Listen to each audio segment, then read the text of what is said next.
Kami bersyukur pagi hari ini, Tuhanlah yang memberkati kami, Tuhanlah yang berbicara bagi kami. Dan lewat mulut bibir lidah hamba-Mu Tuhan, pakailah Tuhan, dan mampukan hamba-Mu untuk menyampaikan apa yang ada di hati-Mu. Kami siapkan Tuhan telinga kami sebagai seorang murid. Kami duduk diam, duduk manis untuk dengarkan firman-Mu. Dan kami rindu Tuhan, semua pengajaran ini boleh menjadi rema di dalam kehidupan kami. Terima kasih Bapa, di dalam nama-Mu yang kudus, kami siap untuk menerima firman-Mu yang menjadi nasihat teguran bagi kami, untuk kemuliaan bagi nama Tuhan, apapun yang kami dengarkan ini. Haleluya, haleluya. Kita semua yang siap dengar firman Tuhan katakan, amin, amin, amin, amin, amin. Haleluya. Oke, Bapak Ibu yang diberkati oleh Tuhan, yuk sama-sama kita akan dengarkan firman Tuhan. Iya, tentunya masih berlanjut ya dari apa yang kemarin kita sudah dengarkan ya. Haleluya. Kalau kemarin itu kita ada singgung ayat dari ya Mazmur 73 ayat yang pertama ya. Mazmur 73 ayat yang pertama yaitu dari Mazmur Asaf yang berkata, sesungguhnya Allah itu baik ya, Allah itu baik bagi mereka yang tulus hatinya. Amin. Allah itu baik bagi mereka yang tulus hatinya, bagi mereka yang bersih hatinya. Nah, saya mau bilang Bapak Ibu, ya, ini satu ajakan, ya, satu pernyataan dari Tuhan bahwa siapapun yang hatinya tulus, amin, maka Tuhan bilang aku baik kepada mereka. Nah, baik itu bukan sekedar ramah ya, baik gitu ya. Karena ada orang bilang, wah ini orang ini baik. Kadang-kadang ukuran kita mengatakan orang ini baik karena dia tidak bikin jahat gitu ya. Oh, orang ini baik karena orang ini bawaannya kalem. Orang ini baik. Haleluya. Nah, sebenarnya ukuran baik itu lebih daripada itu Bapak Ibu ya. Kemarin kan sudah kita bahas ya. Saya sendiri pun terkaget-kaget dengan yang namanya ukuran baik itu, karena ini ukurannya dari Tuhan. Nah, bayangkan Bapak Ibu, kalau dikatakan di sini ya, sesungguhnya Allah itu baik. Jadi sesungguhnya Allah itu baik bagi mereka yang tulus hatinya, bagi mereka yang bersih hatinya. Jadi kata baik itu ya tidak seperti apa yang kita bayangkan. Jadi baik itu artinya, amin, segala sesuatu ya, kalau Allah kita itu menemukan seseorang tulus hatinya, bersih hatinya, maka dipastikan ya kebaikan-kebaikan Tuhan itu mengalir di dalam hidupnya. Itu yang saya katakan kemarin itu ya, apa yang tidak pernah terpikirkan oleh kita, yang tidak pernah dilihat oleh mata, amin, yang tidak kita bayangkan, itu yang Tuhan sediakan. Itu yang Tuhan sediakan.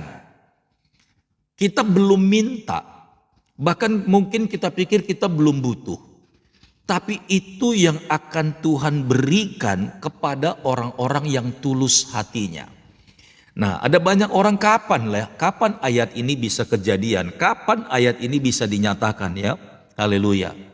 Apa yang tidak pernah terlihat oleh mata, yang tidak terpikirkan oleh kita, itu yang Tuhan sediakan. Haleluya. Itulah sebenarnya yang menunjukkan bahwa Yesus itu baik. Standar baik itu seperti itu. Ya, kemarin saya singgung bahwa di live ini sebenarnya banyak orang-orang baik. Ya, jadi jangan kita mengukurkan kata baik itu, oh baik dia hatinya nggak jahat, oh baik dia karena dia ya sopan gitu ya. Nah, baik itu lebih jauh Bapak Ibu. Baik itu adalah sifat ilahi. Ya, tulus itu pun sifat ilahi. Bersih hatinya pun itu sifat ilahi. Amin. Orang yang tulus itu sebenarnya adalah sifat ilahi. Amin. Kalau itu ada di dalam kita, maka Tuhan seperti berhutang Bapak Ibu. Ngerti maksudnya ya? Kalau kita adalah orang-orang yang tulus hati, maka apapun yang kita perbuat kepada orang-orang, amin, itu Tuhan seperti berhutang kepada kita karena kita melakukan sifat karakter Yesus. Jadi kalau Bapak Ibu melihat orang lain, amin, sekalipun tidak saudara gitu ya, karena ketulusan ini hanya bisa dilakukan oleh orang-orang yang tidak menyangkut atau yang tidak karena ada standar atau syarat. Itu tulus namanya Bapak Ibu. Kalau dia tulus menolong, amin, kalau orang ini tulus menolong, itu bukan berarti karena yang ditolong itu adalah saudara, bukan.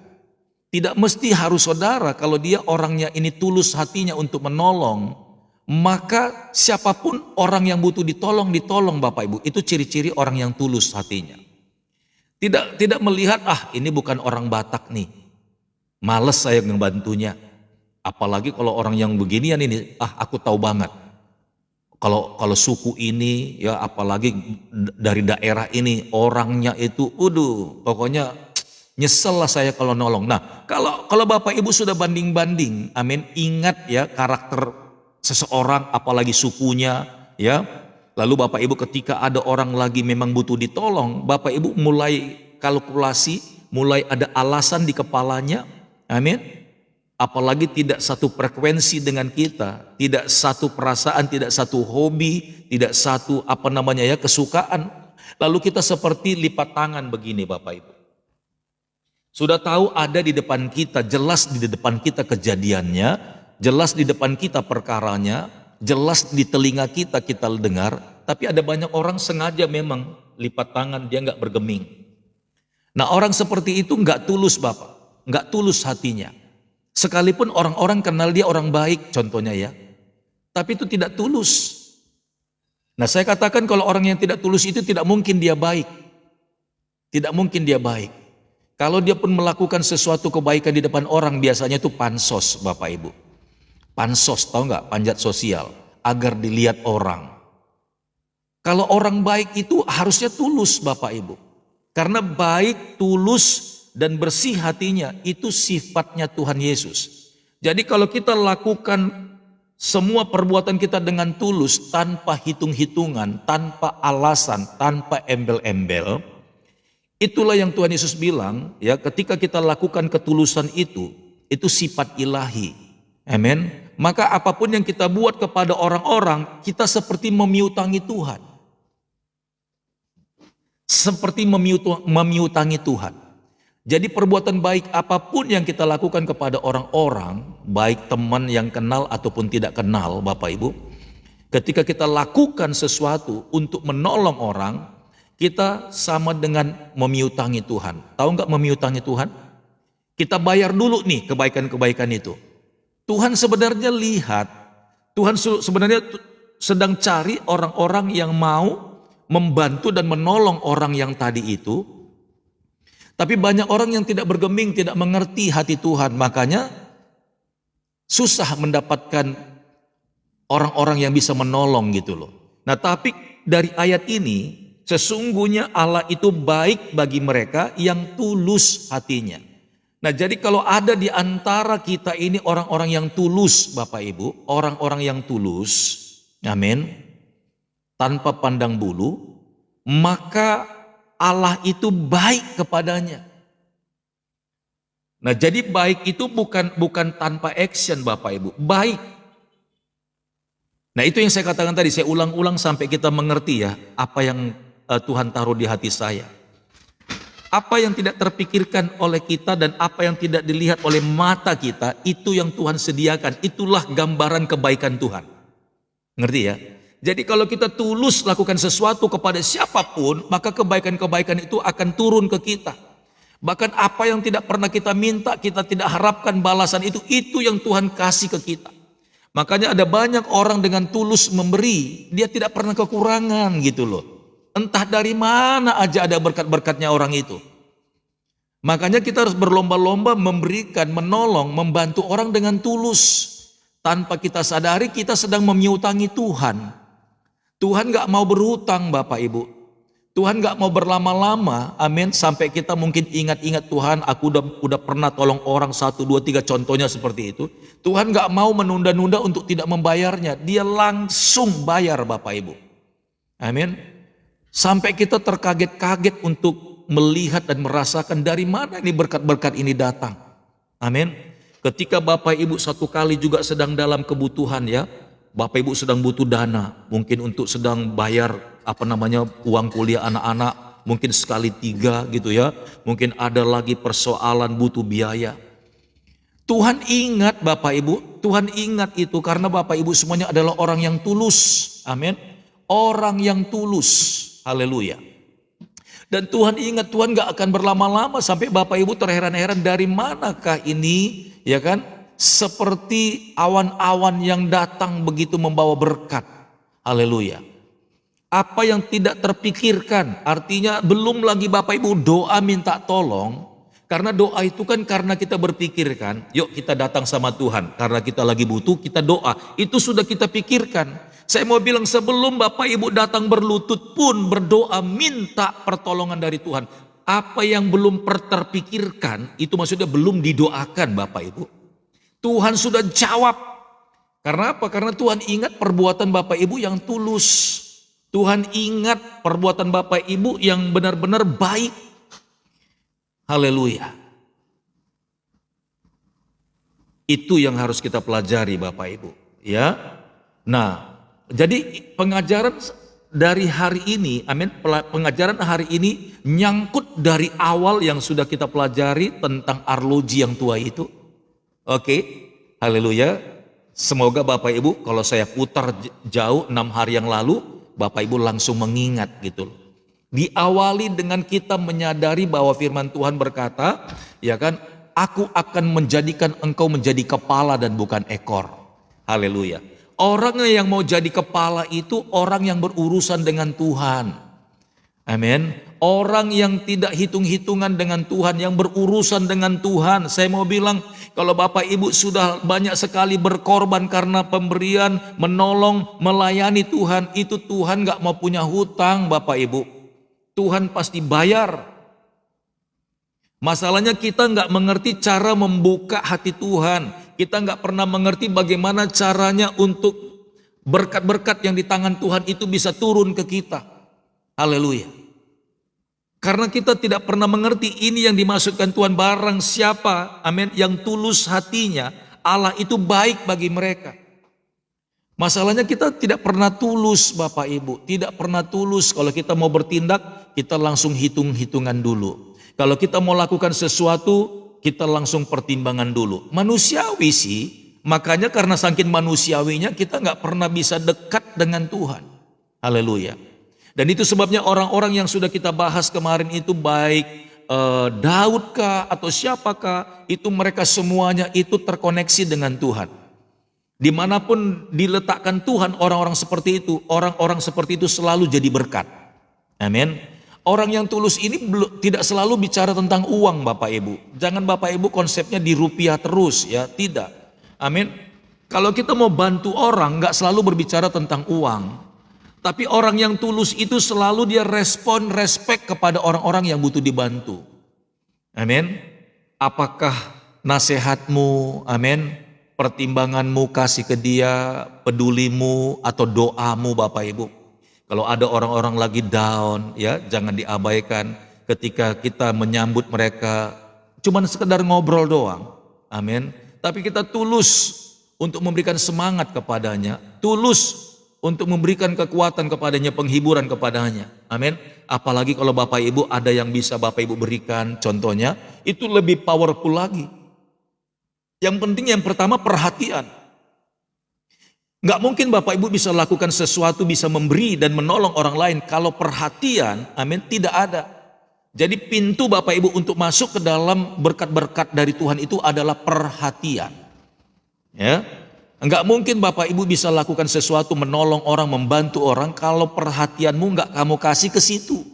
Kalau engkau tidak mau melihat ke arah orang yang lagi susah itu perhatian namanya. Gak ada sedikit pun perhatian. Haleluya. Ya. Di dalam keluarga juga seperti itu. Kelihatan Bapak Ibu, cinta yang tulus itu kepada pasanganmu itu akan terbukti kalau engkau memberikan perhatian kepadanya. Engkau lagi susah hati, engkau lagi susah pikiran, engkau lagi jengkel, kalau engkau tulus memang mengasihi pasanganmu, engkau pasti memberikan perhatian kepadanya. Ada banyak kan suami-suami, istri-istri kalau lagi ada masalah Bapak Ibu, kalau ada lagi kejengkelan, ada sesuatu yang mungkin tidak bisa dicapai sama kedua belah pihak ini, maka perhatiannya langsung kendor Bapak Ibu. Mari kita buktikan sama-sama benar atau tidak itu. Istri yang tulus mengasihi suaminya, amin, pasti dia memberikan perhatian, sekalipun dia lagi nggak enak hati, amin, lagi nggak enak hati, lagi tersinggung, lagi marah, tetap dia akan memberikan perhatian kepada suaminya. Amin. Haleluya. Sekalipun baru diomelin nih, diomelin Bapak Ibu. Bisa dong kalau istri-istri diomelin sama suaminya entah karena satu hal, tapi istri-istri tetap memberikan perhatiannya, tetap masak dia. Amin. Itu istri yang tulus tuh. Tetap masak dia. Tetap bajunya dicuciin juga. Tapi kalau istri-istri yang nggak tulus dia Bapak Ibu, diomelin, waduh, dia tinggalin Bapak Ibu. Nggak dia masak nasinya, nggak dia cuci bajunya, dia tinggalin, dia pergi, rasain lu begitu ya. Haleluya.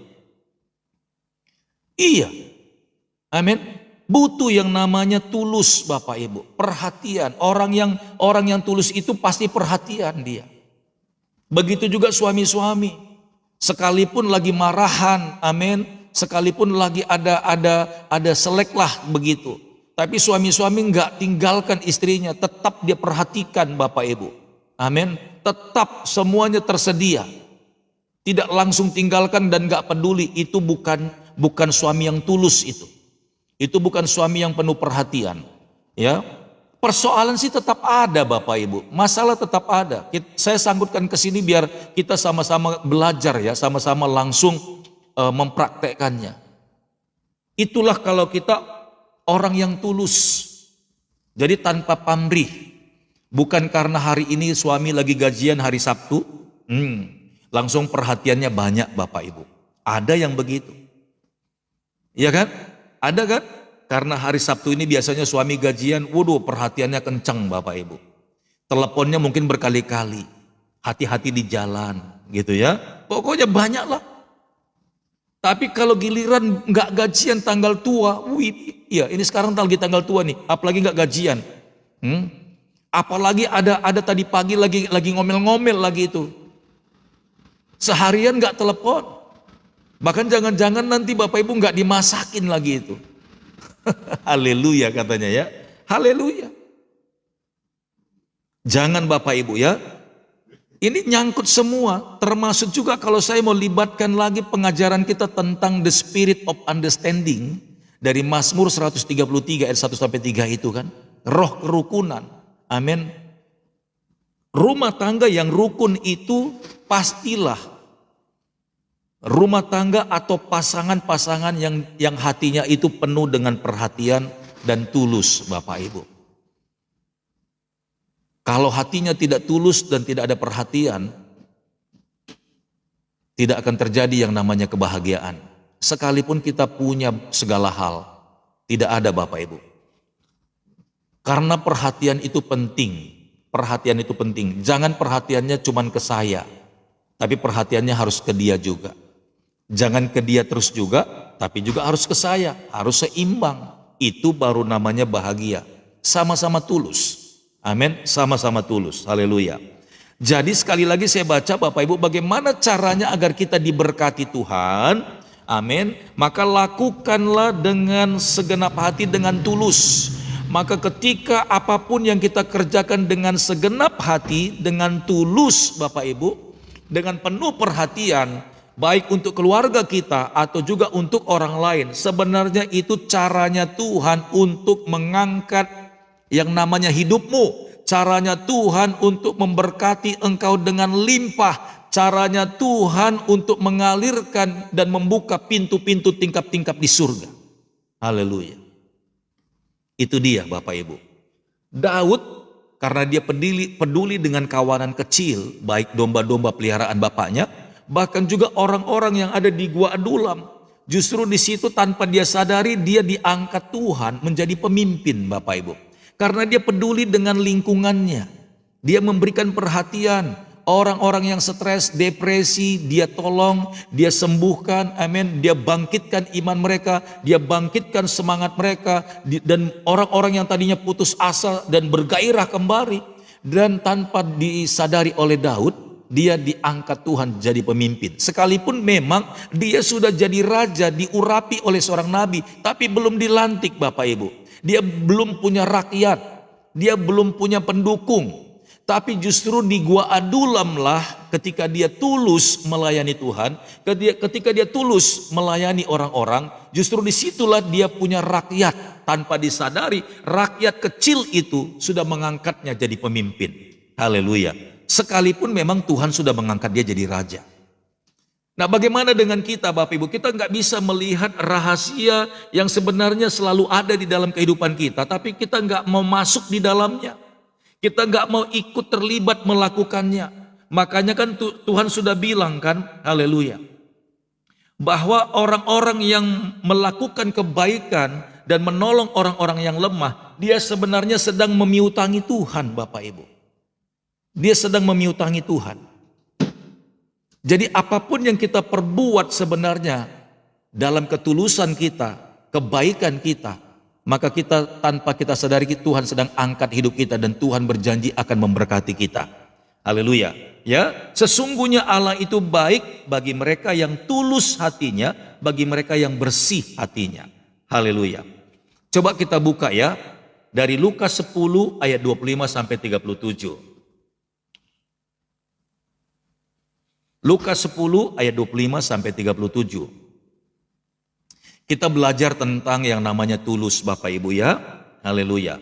Kita belajar. Oke, ya.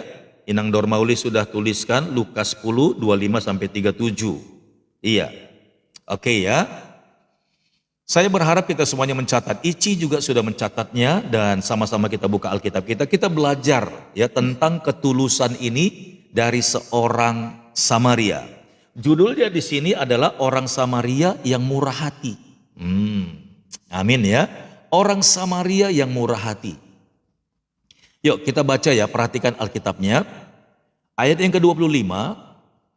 Pada suatu kali berdirilah seorang ahli Taurat untuk mencoba Yesus. Katanya, "Guru, apa yang harus kuperbuat untuk memperoleh hidup yang kekal?" Apa yang harus kuperbuat untuk memperoleh hidup yang kekal? Ya, ini ahli Taurat sedang bertanya kepada Tuhan Yesus. Dan bisa jadi jika bukan sekadar bertanya, tetapi menguji, ya, apakah Yesus bisa jawab atau tidak. Dikatakan di sini, "Guru, apa yang harus kuperbuat untuk memperoleh hidup yang kekal?" Amin. Ayat 26, jawab Yesus kepadanya, "Apa yang tertulis dalam hukum Taurat?" Karena dia ahli Taurat, maka Yesus menyodorkan pertanyaan dari apa yang mereka imani, yaitu Taurat Tuhan. Oke, karena dia ahli, namanya ahli kan, ahli Taurat. Wah, itu kalau sudah disebut ahli itu kayaknya sudah dialah orang yang berkuasa untuk memahami isi Taurat. Ada banyak kita juga Bapak Ibu menjadi ahli-ahli Taurat juga, ahli, tapi mempraktekkannya nggak bisa. Ahli Taurat ini dia sudah dapat gelar ahli Taurat, tapi masih bertanya dia sama Tuhan Yesus. Makanya Tuhan Yesus jawab dengan apa yang mereka imani, mereka hidupi. Ternyata ahli Taurat ini cuma hanya bisa di mulut doang. Mereka belajar, tapi tidak mempraktekkannya, tidak melakukannya. Itu bukan ahli. Seorang ahli itu dia sudah belajar, tapi dia praktekkan, dia buktikan, itu yang namanya ahli. Untuk apa kita menyandang gelar ahli?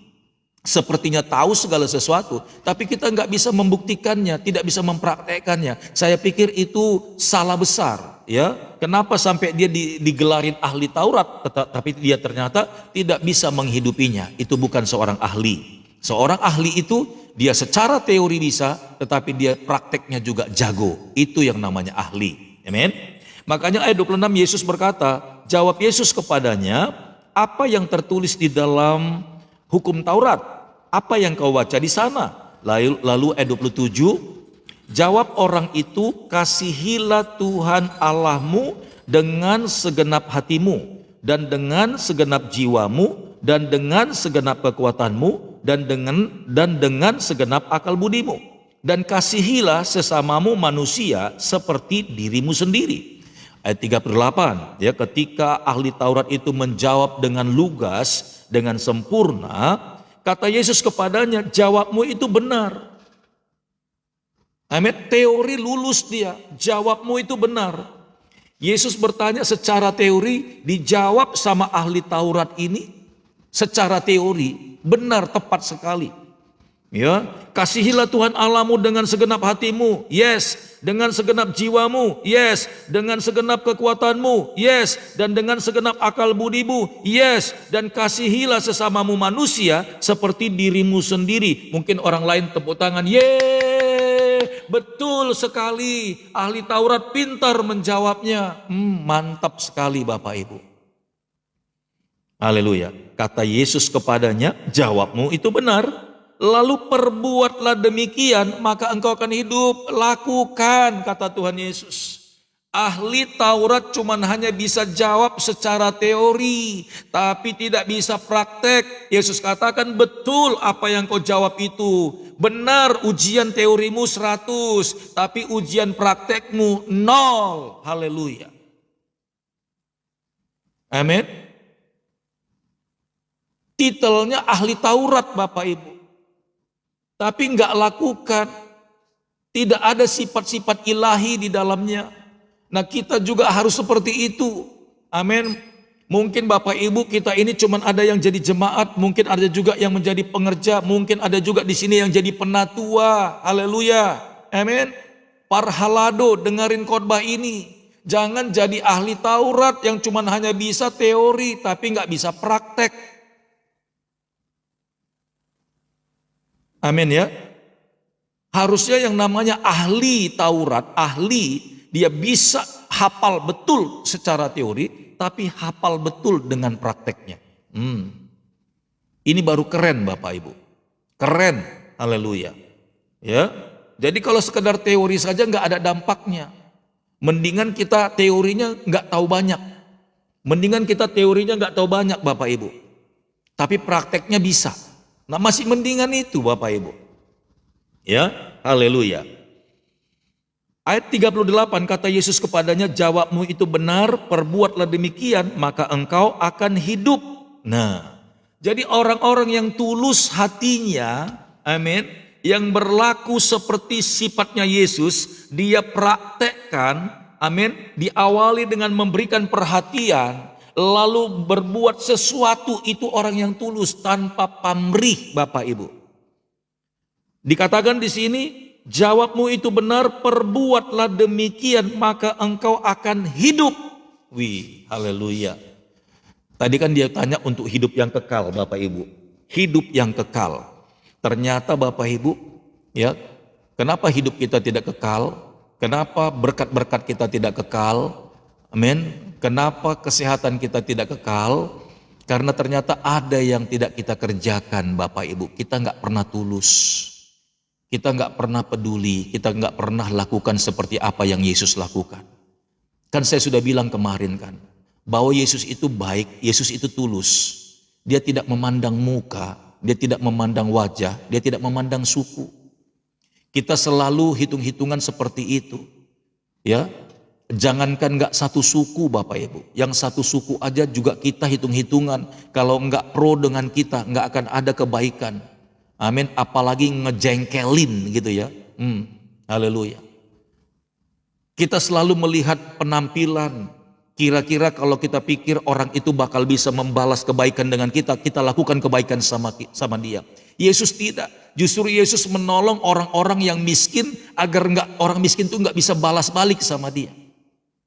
Makanya Yesus mengajar, kalau engkau ingin mengundang orang, kalau engkau ingin membuat sebuah pesta atau ulang tahun atau apapun itu, maka undanglah orang-orang miskin. Yesus ajarkan seperti itu. Jangan undang orang kaya. Kenapa? Kalau engkau undang orang kaya, amin, lalu dia membawa sesuatu kepadamu, lalu nanti suatu kali kelak dia undang engkau ke rumahnya, maka engkau akan membalaskan setingkat dengan kemampuannya dia. Gempor Bapak Ibu.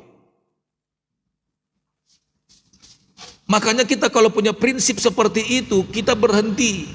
Tapi kalau kita tahu Bapak Ibu, kita undang orang ke rumah kita untuk makan atau untuk pesta, undanglah orang-orang miskin, undanglah orang-orang yang nggak mampu. Amin. Karena ketika nanti mereka bikin pesta Bapak Ibu dan kita diundang, kita dapat Bapak Ibu melakukannya. Atau mungkin mereka nggak membalasnya dan kita nggak punya hutang sama sekali. Haleluya. Amin. Justru apa yang diajarkan oleh Yesus itu terbalik dengan apa yang kita pikirkan. Yang dimotivasi kita itu kita undang orang kaya Bapak Ibu. Agar nanti ketika dia datang ke rumah, dia memberikan mungkin pemberiannya yang terbaik. Sampai kita mungkin merasa wah keren. Tapi giliran satu kali Bapak Ibu mereka undang kita, gelagapan Bapak Ibu. Amin. Haleluya, gelagapan kita. Wah, ini yang undang orang kaya, kita bawa apa? Empot-empotan Bapak Ibu. Haleluya. Tapi Yesus mengajarkan kepada kita orang yang tulus itu, amin, tidak perlu mengharapkan balas atau imbalan. Itu orang yang tulus, menolong sejati. Haleluya. Undang aja orang makan, orang-orang yang sederhana, miskin. Dan kita berpikir kalau boleh nggak usah perlu dibalas.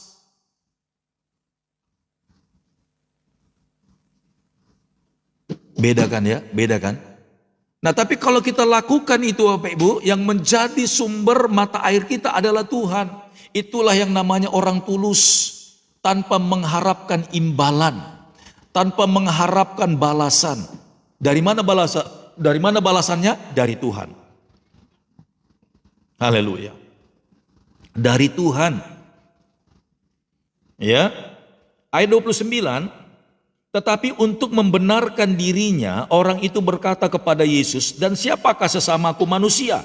Jawab Yesus, adalah seorang yang turun dari Yerusalem ke Yeriko. Yesus kasih perumpamaan Bapak Ibu. Perhatikan baik-baik di sini ya. Jawab Yesus, adalah seorang yang turun dari Yerusalem ke Yeriko. Ia jatuh ke tangan penyamun.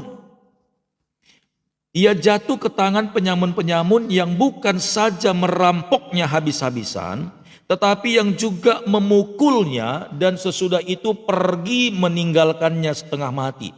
Jadi Yesus kasih perumpamaan Bapak Ibu, adalah seorang yang turun dari Yerusalem menuju ke Yeriko. Tapi di tengah jalan dia ketemu sama perampok Bapak Ibu, orang itu dijarah, dipukuli, amin, sampai dia nggak sadarkan diri, semua harta bendanya dirampas, dibawa lari.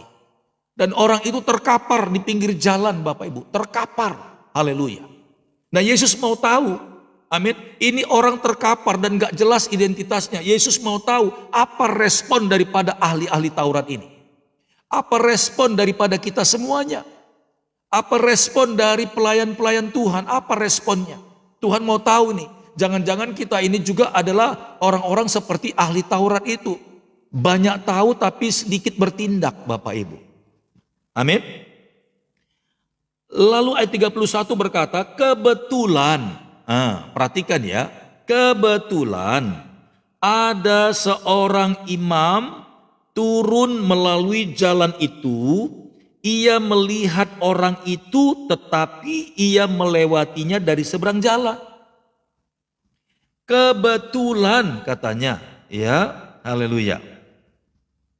Ada seorang imam turun melalui jalan itu. Imam Bapak Ibu. Imam itu kalau sekarang itu sama seperti hamba Tuhan. Imam itu pemimpin rumah ibadat. Itu sama dengan gembala sidang. Imam itu sama dengan pemimpin jemaat.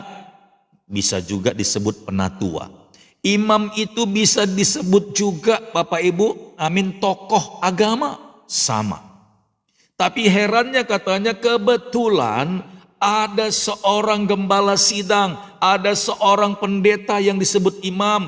Ketika dia berjalan di jalan itu, dia melihat orang yang terkapar yang tadi habis dipukuli dan pingsan, amin, di bawah terik sinar matahari sudah kepanasan, nggak sadarkan diri, sudah berdarah-darah dihajar sama perampok tadi, amin. Tapi lihat Alkitab ini bilang, ya, Imam itu ketika lihat ada orang terkapar, dia nyebrang ke pinggir jalan, amin. Dia nyebrang, dia jalan Bapak Ibu. Haleluya. Bukan menolongnya, begitu dia lihat ada orang terkapar, dia lihat, dia langsung, amin, nyebrang dari pinggir sebelahnya, haleluya, lalu dia jalan teruskan. Bapak Ibu tahu kenapa imam ini tidak menolongnya? Ketika dia lagi jalan begitu ya, lagi jalan, tiba-tiba dia lihat ada orang di depannya, setelah 10 meter itu dia jalan, dia lihat Bapak Ibu, dia lihat itu, makanya dia bergeser, dikatakan di sini, amin, ya, ayat 31, kebetulan ada seorang imam turun melalui jalan itu, ia melihat orang itu, melihat Bapak Ibu, perhatikan ayatnya, kebetulan ada seorang imam turun melalui jalan itu, ia melihat orang itu, tetapi ia melewatinya dari seberang jalan. Melihat, Bapak Ibu tahu, tadi saya sudah sebutkan imam itu gembala sidang, imam itu pendeta, imam itu bisa juga penatua Bapak Ibu. Setelah dia lihat, kenapa dia malah menyeberang? Bukan dia angkat, dia bawa, dia geser, dia tolong, tapi dia lihat, dia menyeberang ke jalan lalu dia lewati. Coba kasih sama saya respon. Apa di pikiran daripada imam ini? Kok dia lihat lalu dia nyeberang, dia lewati? Apa di dalam pikirannya Bapak Ibu? Coba kasih tanggapan buat saya. Inang Nurita bilang dia tidak mau nolong. Apa sebabnya dia tidak mau nolong? Kan kita bahas tentang hati yang tulus ini. Tidak kenal, betul ya, jawabnya langsung ya. Jawabnya langsung itok pitau lilubis, tidak kenal. Bukan hanya karena tidak kenal saja Bapak Ibu, dia lihat mukanya, amin. Ya, ini si gembala sidang, si pendeta, si penatua ini, dia lihat mukanya, lalu dia bilang begini, oh bukan jemaat saya. Oh ini nggak pernah kulihat di gereja aku ini datang ini. Ah udahlah, nasib mulai itu ya. Dia jalan Bapak Ibu. Alkitab menulis, amin, seorang imam melintas di jalan itu, lalu melihat orang itu, melihat diperiksa. Kalau bahasa Bataknya bilang begini, boleh binereng sian bohinaon dang nahalak batakon. Ah, udahlah, jalan aja. Itu Bapak Ibu. Ya, ngerti maksudnya ya? Artinya apa? Kalau sampai imam itu berkata begitu, dia memang nggak tulus Bapak Ibu. Tidak tulus. Boleh binereng nih, kalau lihat dari mukanya, dang songon halak batak marsuhi-suhi bohine. Ah, udahlah, ini pasti orang lain ini, biarin aja. Saya sudah katakan Bapak Ibu, orang yang tulus itu berbuat baik, amin, tanpa pandang muka, tanpa pandang bulu. Nah bukankah kita sering sekali begitu? Tuhan gak memberkati orang-orang yang punya mental seperti itu Bapak Ibu. Gak punya sifat Yesus. Kenapa sampai orang Samaria ini nanti kita baca, kenapa sampai orang Samaria ini dikasih sampel sama Tuhan. Itu sebenarnya menceritakan tentang Yesus. Aku datang ke dalam dunia ini, amin, tidak memandang rupa, tidak memandang wajah.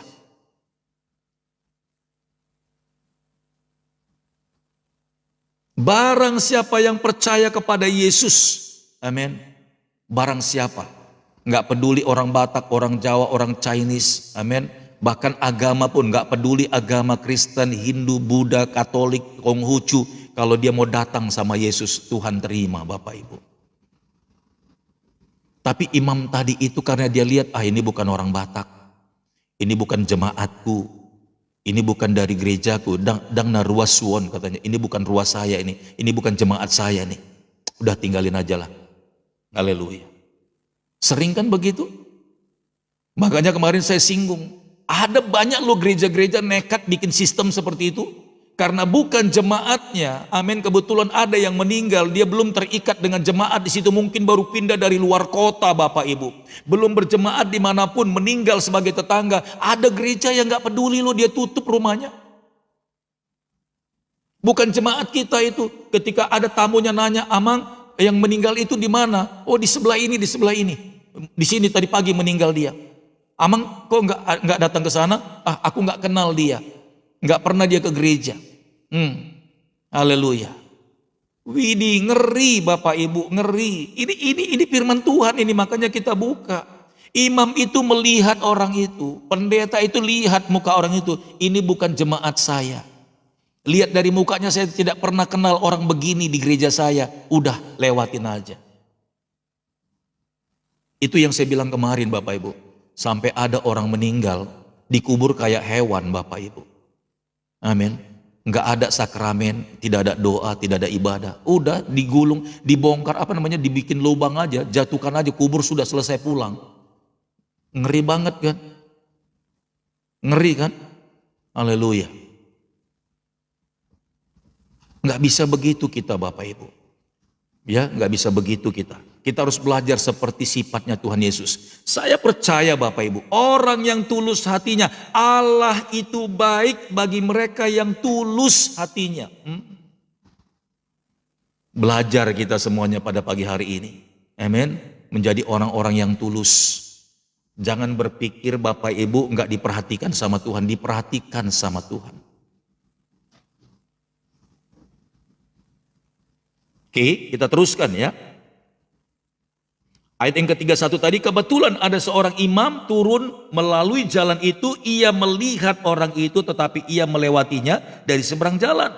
Kemudian 32, demikian juga seorang Lewi datang ke tempat itu, ketika ia melihat orang itu melewatinya juga dari seberang jalan. Sama seperti imam tadi. Kalau tadi itu standarnya imam itu jabatannya gembala pendeta, juga melakukan yang sama, tidak tulus. Sekarang orang Lewi itu identik memang sebagai pelayan Tuhan. Tapi Lewi yang disebutkan di sini, Lewi yang dibawa Tuhan sebagai suku. Bapak Ibu tahu maksudnya? Ketika Lewi yang atas nama suku dari 12 Israel ini, Lewi lewat di situ dan melihatnya, kemudian dia nyebrang dari pinggir jalan, lalu dia lewati Bapak Ibu. Kenapa seperti itu? Bapak Ibu tahu jawabnya, hampir sama seperti imam tadi. Lewi itu berkata, ini bukan orang Lewi, saya tahu. Orang Lewi itu punya lambang Bapak Ibu. Dari 12 suku Israel itu mereka punya lambang, amin. Sehingga mereka kenali, mungkin di gelang ya, orang Lewi itu punya ciri khusus Bapak Ibu. Setelah dia periksa, oh ini bukan orang Lewi, aman.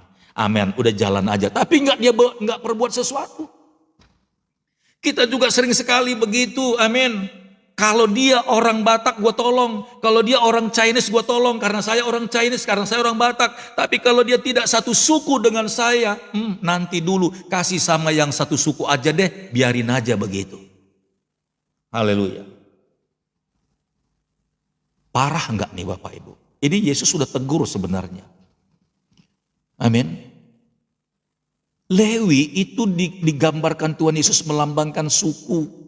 Kalau kita berbuat baik cuma hanya karena satu suku saja, lalu ada orang lain gak satu suku, amin, butuh pertolongan, gak bergeming kita, sesungguhnya kita bukan anak-anak Allah, bukan anak-anaknya Tuhan Yesus. Kenapa? Karena Tuhan Yesus itu adalah Bapa segala bangsa.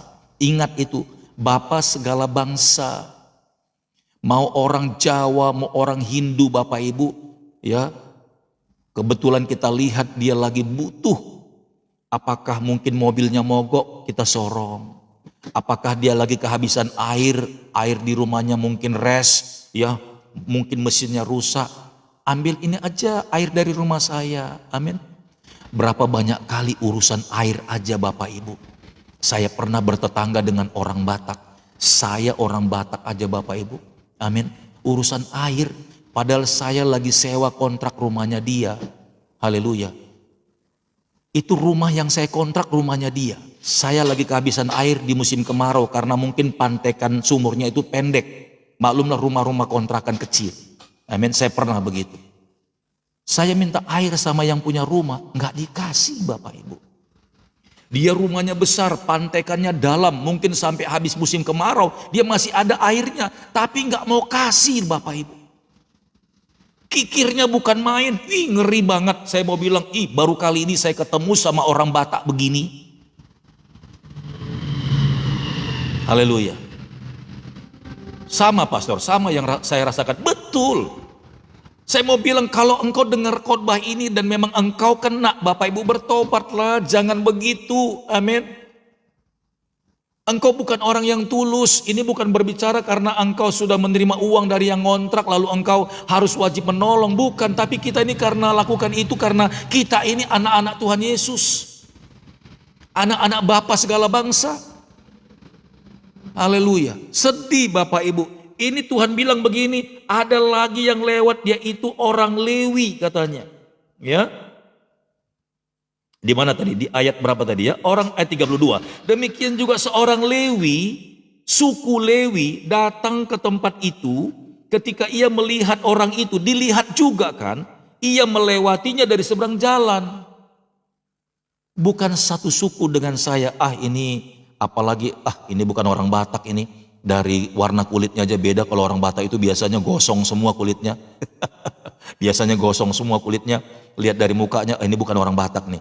Atau mungkin yang lewat ini orang Lewi, ini orang Chinese misalnya. Wah, ini orang Batak ini orang Batak sadis semua nih. Enggak lah, aku enggak mau tolong gitu misalnya. Amin. Ini karena orang Batak ini preman semua nih, debt collector semua nih. Biarin, rasain gitu ya. Jangan juga Bapak Ibu. Mentang-mentang kita bukan orang Batak gitu ya. Haleluya. Amin. Jangan memandang bulu. Yes. Kan itu kan yang sering sekali kita lakukan. Ini teguran Bapak Ibu. Bagaimana kita mau bilang kita ini orang yang tulus? Amin. Bagaimana kita bilang bahwa kita ini seorang yang dekat dengan Tuhan, yang punya hati Bapa? Berat Bapak Ibu, berat. Ya. Haleluya. Kemudian ayat 33 Bapak Ibu. Ya, tadi sudah imam pun tidak lakukan yang benar, satu Lewi juga tidak lakukan yang benar. Amin. Tapi kita lihat ayat 33. Lalu datanglah seorang Samaria. Bapak Ibu tahu Samaria itu? Samaria itu adalah satu suku yang nggak percaya dengan Allahnya Israel. Penyembah berhala orang Samaria. Makanya perempuan Samaria yang pernah berjumpa dengan Yesus di sumur Yakub, mereka itu menyembah di gunung-gunung Bapak Ibu. Tapi tetap keturunan Yakub, keturunan Israel yang menikah dengan orang-orang yang menyembah berhala. Itulah orang Samaria. Orang Samaria itu tidak pernah diajarkan tentang kasih. Tidak pernah.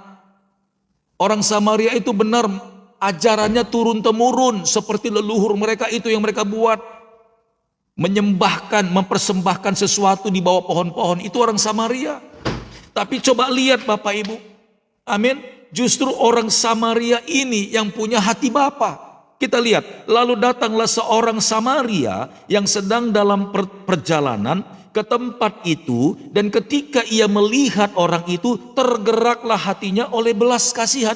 Oleh belas kasihan, kan itu yang saya kemarin katakan, maskullah hatinya.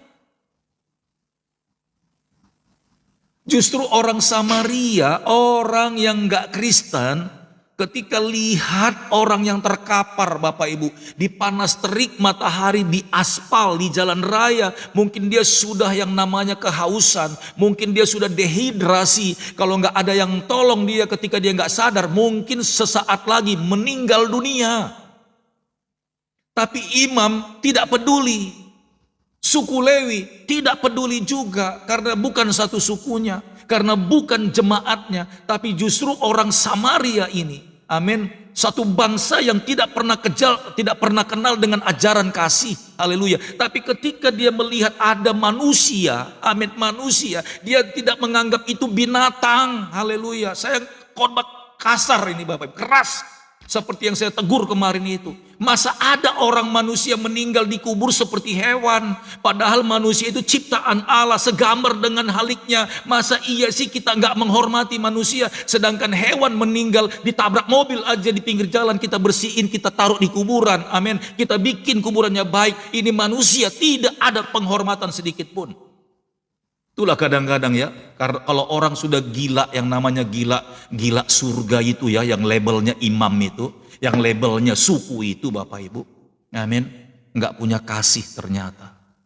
Tapi orang Samaria, Bapak Ibu perhatikan ini, dia bisa menghormati sesama manusia. Ini ciptaan Tuhan, sama seperti saya. Aku nggak peduli ini orang Batak, aku nggak peduli ini orang Jawa, aku nggak peduli ini orang Chinese. Digendongnya Bapak Ibu, Bukankah itu Yesus sebenarnya? Bukankah Samaria itu, Samaritan itu Yesus? Haleluya. Come on, wake up dong. Haleluya, wake up. Kalau engkau masih ada dalam satu komunitas yang punya sifat karakter begitu, nggak ada Yesus di dalamnya, serius nggak ada Yesus di dalamnya. Saya mendidih ketika dengar ada orang seperti itu, dan saya udah saksikan berkali-kali. Saya mendidih juga ketika itok saya, Bapak Ibu, karena dia tidak terdaftar dalam satu jemaat di Tiga Dolok sana, Bapak Ibu. Sampai meninggal nggak ada gereja satupun yang mau melayani. Itu sama seperti ini, karena itu bukan jemaat saya, belum pernah bayar iuran tahunan, belum terdaftar di gereja saya. Ini orang apa? Ini orang Batak. Saya gereja Karo, nggak bisa. Ini orang apa ini? Ini orang Batak, saya gereja Jawa, nggak bisa. Ini orang apa ini? Orang Batak, saya gereja Nias, nggak bisa. Nggak ada Bapak Ibu yang mau, amin, turun ke lapangan untuk menyelesaikan Tuhan. Sekalipun ini bukan jemaatku, sekalipun tidak satu suku dengan saya, sekalipun dia belum bayar yang namanya iuran tahunan Tuhan, I don't care. Ini manusia ciptaanmu, butuh dilayani. Sampai saya bilang, memang nggak ada kah pendeta yang mau melayani? Nggak ada, Amang. Itulah karena ini itomu ini, ya, waktu menikah dengan keluarga di daerah sini, mereka nggak mau mendaftarkan diri karena katanya di Medan. Haleluya. Puji Tuhan Bapak Ibu, saya waktu itu benar-benar istilahnya diutus Tuhan, seorang hamba Tuhan sekalipun itonya yang meninggal. Lalu orang tua di situ, bukankah Amang ini pendeta dari yang meninggal ini? Iya, saya bilang. Udahlah Amang, kami memohon minta maaf, Amanglah yang menguburkan itonya Amang ini, karena Amang pendeta. Haleluya. Akhirnya saya turun tangan. Kalau memang karena warna gereja Bapak Ibu, jubahnya itu sobek aja, itu sobek itu. Jubah yang warna gereja itu, kalau itu menghalangi kita untuk bikin kasih kepada sesama, sobek aja dulu. Kalau kau nggak berani sobek, tinggalkan aja, lepaskan aja di rumah. Jangan pakai jubah, ya. Pakai singlet aja, nggak apa-apa kok kuburin orang, nggak apa-apa. Nggak apa-apa pakai singlet aja.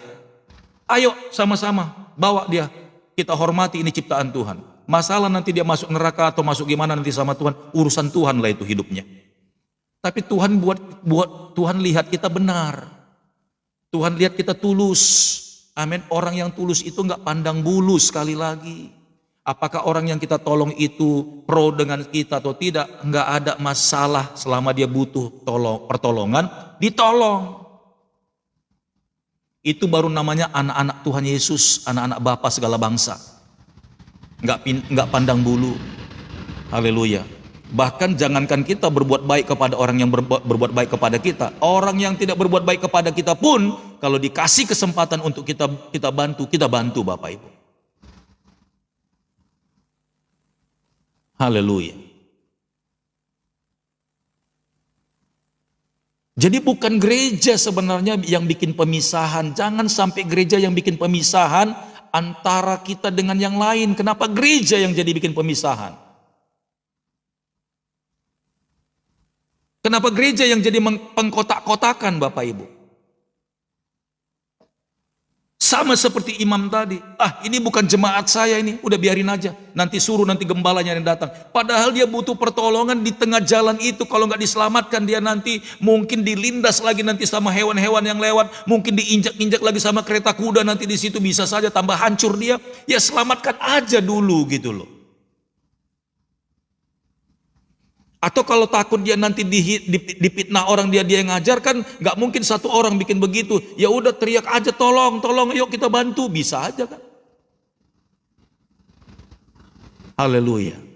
Tapi jelas Bapak Ibu, ya, orang Samaria ini, sekalipun dia lihat dari wajahnya, dia lihat, wah ini bukan satu suku dengan saya, sepertinya ini bukan satu kampung dengan saya, sekalipun ini bukan satu daerah dengan saya. Apa yang dia lakukan kita lihat. Lalu datanglah seorang Samaria yang sedang dalam perjalanan ke tempat itu, dan ketika ia melihat orang itu, tergeraklah hatinya oleh belas kasihan. Haleluya. Masih adakah kita punya hati seperti ini yang tulus, Bapak Ibu? Tergeraklah. Hanya orang yang hatinya tulus yang akan bisa lakukan seperti ini. Ini sebenarnya adalah pekerjaan Tuhan Yesus. Makanya Tuhan Yesus bilang, aku akan berhutang kepadamu. Kalau engkau lakukan ini, itu sifatku, kata Tuhan. Yang tulus, yang tidak memandang muka, itu sifatku. Kalau ada orang-orang yang melakukan, sebenarnya itu tugasku. Maka Tuhan berhutang sama orang itu. Makanya kan firman Tuhan bilang kan, saya ulang-ulang ini. Kalau engkau menolong dan berbelas kasihan kepada orang yang lemah, yang miskin tak berdaya, engkau memiutangi Tuhan. Coba, itu sebenarnya dahsyat loh, memiutangi Tuhan. Apakah dengan kata-kata itu Tuhan marah? Tuhan bilang, iya benar-benar, aku berutang sama dia. Karena apa yang dilakukannya itulah sifatku, itulah yang harus aku lakukan. Aku bersyukur ada orang masih seperti itu. Aku berutang sama dia, akan kubalaskan semua kebaikan-kebaikan kepada orang itu. Orang Samaria tahu Bapak Ibu, sekalipun dia nggak perlu dibalas sama orang itu, majikannya yang di atas itu, dia percaya. Makanya agama tidak menyelamatkan Bapak Ibu. Agama nggak menyelamatkan. Jangan bangga dengan agama Kristen lah. Amin. Jangan bangga dengan agama lain yang so angkuh. Enggak. Yang menyelamatkan itu Tuhan Yesus.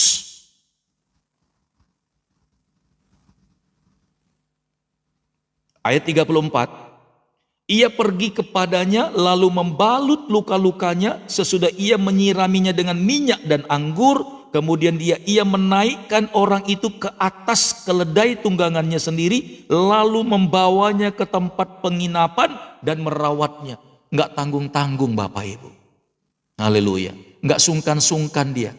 Dia angkat, dia bersihkan dulu Bapak Ibu, biar enggak tetanus, enggak infeksi. Dia ambil minyak zaitun, kemudian dia kasih anggur. Anggur itu dulu antibiotik Bapak Ibu. Anggur itu antibiotik sebenarnya. Kalau ada luka, Bapak Ibu sirami dengan anggur asli, itu semua kuman-kuman pada mati.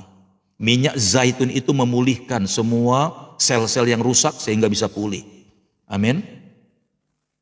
Apa sebenarnya artinya itu? Anggur itu lambang darah Yesus. Minyak itu lambang pengurapan daripada Roh Kudus. Ternyata itu dilakukan sama orang Samaria yang bukan Kristen. Malu kan kita kan jadi orang Kristen? Malu kan? Nggak ada pengurapan dalam agama kita ternyata. Nggak ada pengampunan di dalam agama kita ternyata. Malu kan kita? Justru kita dipermalukan sama orang Samaria yang bukan Kristen, yang bukan orang dari suku Israel, bukan Bapak Ibu. Bukan dari bangsa yang terpilih, bukan. Samaria mempermalukan Bapak Ibu, imam-imam dan orang Lewi itu. Dia angkat ke keledainya itu Bapak Ibu. Keledai itu berbicara tentang, ya kalau sekarang itu kan transportasi. Dia bawa ke mobilnya. Keledai itu transportasinya dia. Dia naikkan ke mobilnya Bapak Ibu. Dia bawa ke tempat penginapan. Itu bicara tentang klinik, bisa bicara tentang rumah sakit. Dia bawa. Wow. Saya nggak tahu orang Samaria ini orang kaya atau bukan ya. Tapi kalau ngelihat dia pakai keledai, itu orang mampu pasti Bapak Ibu. Orang mampu. Nggak sombong dia. Nggak sombong Bapak Ibu. Dia bawa, udah diobatin, dia bawa ke keledainya. Dia bawa juga ke penginapan, ke klinik. Kalau ke rumah sakit mungkin kita agak shock ya, karena mahal mungkin minta tanda tangan. Ke klinik lah dulu lah, untuk dirawat. Dia nggak takut, dia nggak alergi, dia nggak merasa kayak mana gitu ya. Kalau kita seandainya kita punya mobil Bapak Ibu, ngangkat orang yang lagi cedera, berdarah-darah, waduh, apalagi kalau mobilnya mobil baru, makjang. Apalagi kalau ada suami istri di situ level imam, ada suami istri lagi di dalam mobil nih levelnya Lewi. Amin. Ketika ada orang yang tergerak seperti Samaria begitu, haleluya, pasti bertengkar di mobil itu. Kamu ngapain sih urus-urusin orang? Memang nggak ada lagi orang lain yang nolong dia, biarin aja kayak kita nggak kenal sama orang itu. Pasti marbadai, ribut. Kamu lihat tuh mobil kita, kan udah kotor sekarang itu, udah banyak darah di situ tuh. Siapa nanti bersihin itu? Kau cuci lah nanti biar capek kau. Wih, haleluya, makjang, makjang. Kamu nggak takut kan di mobil ini banyak barang-barang yang mewah? Kamu suka taruh duitmu sembarangan di mobil ini. Nanti kalau dia melek kita nggak sadar diambilnya nanti. Mana tahu juga ada handphonemu kececer-kececer di situ, handphone anakmu hilang nanti baru tahu kau. Ih, ngerinya. Haleluya. Tapi orang Samaria itu tidak berpikir sejauh itu. Bahasa Tanjung Balai Pastor Daud katanya. Aduh, itu pitaulah. Ngeri lah. Tapi orang Samaria ini nggak takut loh Bapak Ibu. Dia naikkan ke kendaraannya. Bisa jadi itu keledai itu waktu dia punya itu keledai muda. Itu anggap aja mobilnya mobil Mercy Bapak Ibu. Amin. Mobil kijang yang terbaru itu loh. Ya kan? Dia naikin ke dalam, dia nggak takut mau belepotan darah-darah. Ah, nanti simpel lah itulah, nanti kita cuci, bawa aja lah nanti ke Dorsmir, paling berapa lah itu. Bukan karena sombongnya, tapi dia lebih mengutamakan menyelamatkan orang, menyelamatkan nyawa orang, amin, ketimbang egoisnya, ketimbang kesombongannya. Ada banyak orang lebih memunculkan kesombongannya, amin, keakuannya, ketimbang untuk menolong orang yang susah.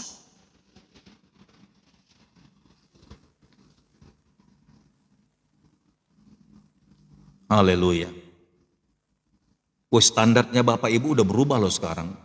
Pengajaran ini pengajaran kelas, benar-benar kelas pemilik surga. Amin. Bapak Ibu diasah Tuhan, tolong Tuhan Yesus, mampukan kami. Sekalipun aku nggak punya apa-apa Tuhan, tapi buat hatiku tulus Tuhan Yesus. Amin. Buat hatiku tuh masgul Tuhan, berbelas kasihan. Sekalipun aku nggak bisa membagikan harta milikku Tuhan, tapi minimal hatiku ubahkan Tuhan. Hatiku aja Tuhan, hatiku aja Tuhan, hatiku aja Tuhan. Biar nggak ada kesombongan, ketamakan. Udah nggak punya harta, udah nggak punya apa-apa untuk dibanggakan, masih tamak juga, masih sombong juga. Itu penyakit yang paling bahaya. Kalau dia kaya raya, sombong mungkin masih bisa lah jadi alasan. Ini udah nggak punya apa-apa, sombong pula lagi. Amin. Nggak pernah mau peduli sama orang. Saya baca ulang 34, ia pergi kepadanya lalu membalut luka-lukanya, sesudah ia menyiraminya dengan minyak dan anggur, haleluya. Kemudian ia menaikkan orang itu ke atas keledai, tunggangannya sendiri, lalu membawanya ke tempat penginapan dan merawatnya. Perhatikan ya, ia menaikkan orang itu ke atas keledai, tunggangannya sendiri. Kata tunggangannya sendiri, mobil pribadi, bukan mobil sewaan, bukan angkot Bapak Ibu, bukan taksi, tapi milik pribadi dinaikkan ke dalamnya. Ada banyak orang juga hatinya baik, tapi nggak mau di mobilnya, dia panggil taksi. Oke, takut mobilnya kotor, takut mobilnya belepotan darah, takut juga banyak barang-barang antik, barang-barang mewah di mobilnya, makanya dia nggak mau masukkan di mobilnya. Sekalipun hal itu juga dianggap baik, karena sudah menolong orang itu, dipanggilkanlah taksi. Oke, tapi dahsyatnya orang Samaria ini, tunggangannya sendiri itu berbicara mobil pribadinya sendiri. Haleluya. Amin.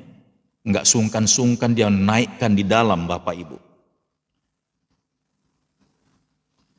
Lalu membawanya ke tempat penginapan dan merawatnya. Dia bayarin lagi tempat penginapan, tempat yang namanya perawatan. Haleluya. 35, keesokan harinya ia menyerahkan 2 dinar kepada pemilik penginapan itu. Katanya, rawatlah dia, dan jika kau belanjakan lebih dari ini, aku akan menggantinya waktu aku kembali.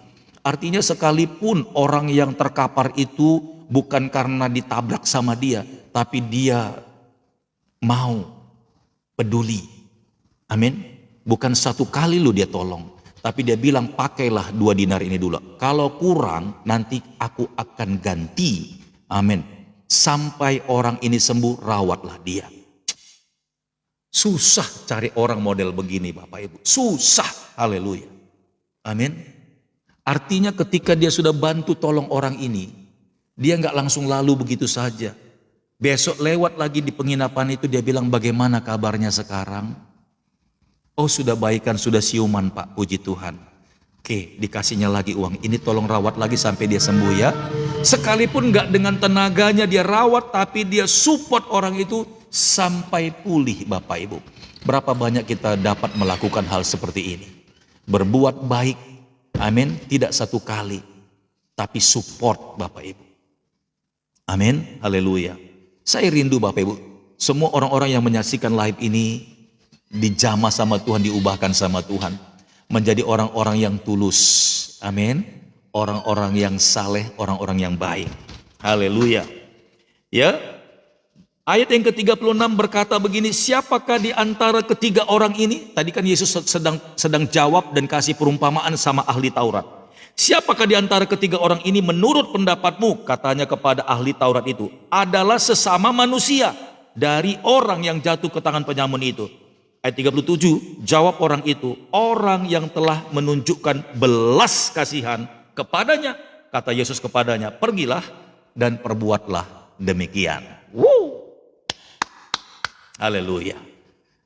Bapak Ibu yang diberkati oleh Tuhan, itu yang saya bilang. Tuhan sebenarnya tujuannya untuk mengangkat kita jadi kepala, bukan ekor. Amin. Ketika kita seandainya seperti orang Samaria ini, tanpa kita sadari, dia bukannya gila hormat. Pastilah orang yang tadi dianiaya itu, setelah dia pulih dan sembuh, pasti dia akan cari tahu siapa yang sudah menolongnya. Pastilah dia akan mengucapkan terima kasih kembali. Dan paling tidak kalau dia mampu membalasnya, jangan-jangan orang yang dirampok ini adalah anak orang pejabat dan terhormat. Jangan-jangan orang tuanya juga nggak kalah melimpah Bapak Ibu. Dan satu kali akan dibalaskan kepadanya. Tapi orang Samaria ini tidak menuntut balasan sebenarnya. Tapi dia tahu Tuhan yang punya berkat segala-galanya itulah yang akan membalaskan kepadaku. Nah, kenapa orang Samaria ini mau lakukan ini? Karena konsep di hatinya adalah apa yang telah kuperbuat, Tuhan tidak akan pernah tinggal diam. Tuhan akan membalaskan semua kebaikan-kebaikan itu kepadaku, kata orang Samaria itu. Ingat sekali lagi, kebaikan-kebaikan itu Tuhan berikan. Sesungguhnya Allah itu baik bagi orang yang tulus hatinya. Seperti gelombang di tengah lautan, bergulung-gulung sampai ke tepian. Demikianlah berkat orang-orang benar yang menghidupi firman-Nya serta melakukannya. Seperti gelombang-gelombang laut di tepian pantai yang bergulung-gulung sampai ke tepian dan tidak akan pernah berkesudahan. Demikianlah berkat-berkat orang yang hidup dalam firman Tuhan. Sampai jumpa di live berikutnya. Tuhan Yesus memberkati. Shalom.